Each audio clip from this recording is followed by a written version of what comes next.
No Evangelho de Jesus Cristo, segundo escreveu Lucas, capítulo 22, do versículo 1 até o versículo 5, tem uma passagem onde os sacerdotes, os escribas, procuravam prender e matar Jesus. Mas no versículo 1 diz que era festa dos pães sem fermento, dos pães asmos.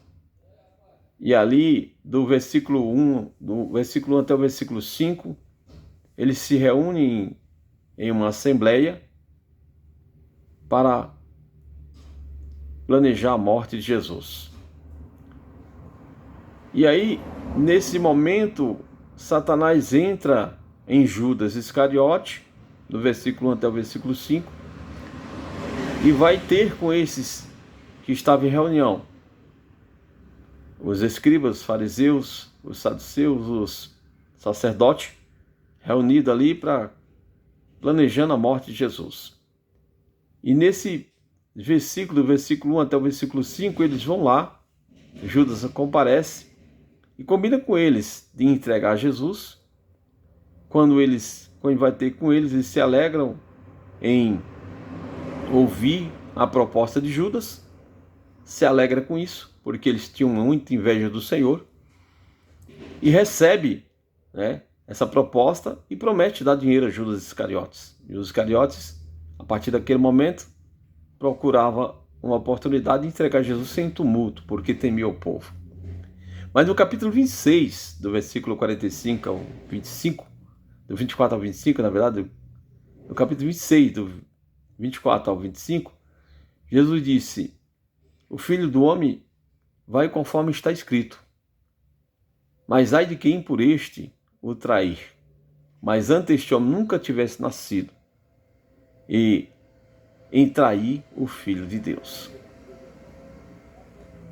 E no versículo 25, do 24 ao 25, diz a palavra que Judas Iscariote chega para Jesus e diz: Senhor, mestre, sou eu? Jesus conversando com os discípulos ali já na Páscoa, na preparação, na verdade na comemoração da Páscoa ali, e Jesus à mesa com eles, aposta, a mesa tinha sido posta, e ele pergunta: Senhor, sou eu que o trairá, que o há de trair? Jesus diz: tu disseste. E ali Judas Iscariote silencia, mas Satanás já estava sobre ele. No capítulo 27 de Mateus, do versículo 3 ao 5, diz que Judas Iscariote ele chega ao templo, após ter traído o Senhor. No capítulo 27 já está Jesus ali no cenário, no petróleo, no lugar onde foi torturado à noite. E os sacerdotes já estavam planejando no cenário entregar, levar ele a Pôncio Pilato. Quando ele vê, no versículo 3 ao 5, que Jesus foi condenado, ele é tomado de um remorso. E esse remorso leva a crer que realmente ele cometeu uma grande atrocidade. Ele cometeu um crime horrível, uma traição terrível contra alguém que não merecia ser traído, contra alguém que ele considerava como amigo, que ele tinha como amigo. E aí ele vai aos sacerdotes desse capítulo 27, do versículo 3 ao 5, ele vai ao sacerdote e chega no sacerdote e diz: olha, eu pequei, eu acabei de trair um sangue inocente. E aí o sacerdote olha para ele e diz: que tem nós contigo? O que temos a ver com isso? O problema é teu. Resolve ele. Ou seja, segura. Esse pecado é teu. Essa culpa é tua. E Judas, tomado de remorso, pega essas moedas e joga para dentro do templo. E eles recolhem a moeda e guardam. Só que Judas Iscariotes, no versículo 5, ele sai correndo para o suicídio. E lá ele se enforca, tomado de um grande remorso. Eu quero comentar hoje com vocês, meus amigos. É sobre este fato, este acontecimento. Judas Iscariotes, ele teve a oportunidade. Ele esteve no ministério, o Senhor Jesus o acolheu, o ensinou a sua santa palavra. Judas Iscariote, Jesus colocou na responsabilidade dele conduzir a bolsa que fazia a coleta das ofertas. Como assim? Porque as pessoas que se sentiam grato ao Senhor pelas curas, muitas das vezes davam ofertas. E davam oferta por gratidão. Jesus não cobrava nada pelas curas, pelos milagres. Mas automaticamente as pessoas se sentiam tão gratas que lhe ofertavam. E a Bíblia diz que no capítulo 8 de Lucas, do Evangelho, tinha umas mulheres que sustentavam o ministério do Senhor. Mas não vamos nos ater à questão do ministério do Senhor, mas sim a questão de Judas Iscariote fazer parte desse ministério.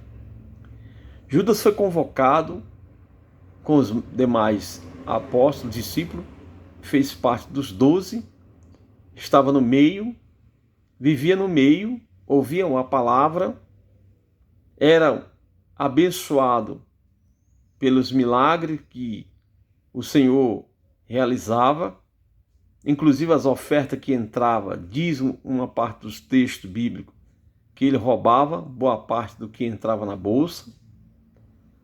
Mas o Senhor, ele deu uma oportunidade para Judas Iscariote.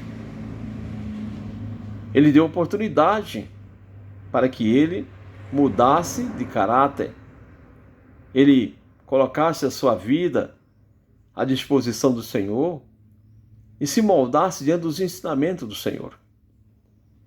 O que eu quero comentar com todos vocês é que o Senhor, ele nos dá oportunidade para que nosso caráter seja moldado nele, no Senhor. E ele tem esse poder, por isso que ele disse: vinde a mim todos que estáis cansados e sobrecarregados. O pecado, ele tem o poder de produzir no homem um mau caratismo. A condição do homem ser uma pessoa egocêntrica, de querer viver as oportunidades que lhe são dadas, não para o melhor, não para o crescimento que possa lhe trazer benefício, no sentido de se apresentar perante as pessoas confiável. E muitas das pessoas têm as oportunidades, mas elas não abraçam a oportunidade para melhorar, para ser uma pessoa melhor. Jesus deu a Judas Iscariote a oportunidade, porque todos os discípulos que estavam com Jesus tinham o problema de caráter. Todos, se você ver o texto sagrado, todos tinham. Pedro, João, Tiago, tinham problemas de caráter. Mas Jesus estava ali para moldar o caráter dele, no sentido de arrancar dele a natureza do velho homem e colocar a natureza do novo homem. Fazer de Judas Iscariote um homem melhor. Mas o final de toda a história o pior não foi o começo foi ótimo. O pior foi o final, que Judas Iscariote teve o caminho que seguir. Além dele ser uma pessoa que furtava a bolsa da coleta das ofertas, ele também seguiu pelo caminho da traição, traiu o Senhor Jesus. O mestre, o amigo, o justo, o perfeito homem de Deus. E Jesus, nesse capítulo 27, capítulo 26, versículo 24 e 25, Jesus diz: ai de quem por este homem é traído, o filho do homem é traído. Mas antes esse homem não tivesse nascido, do que ele vir nascer e cometer tal atrocidade. Ou seja, o homem teve uma oportunidade. Jesus deu a oportunidade para ele, dele ser um verdadeiro homem de Deus. Mas já estava escrito a respeito de alguém que ia trair. A Bíblia não dá detalhes se era Judas, se era Pedro, quem era o traidor. Só sabemos que Judas Iscariote foi o traidor. E no final da sua história, da sua trajetória, ele toma um caminho que é o fim de tudo. E não houve arrependimento pelo que ele fez, houve remorso. E este remorso lhe levou o quê? Ao suicídio. A se matar, a se enforcar.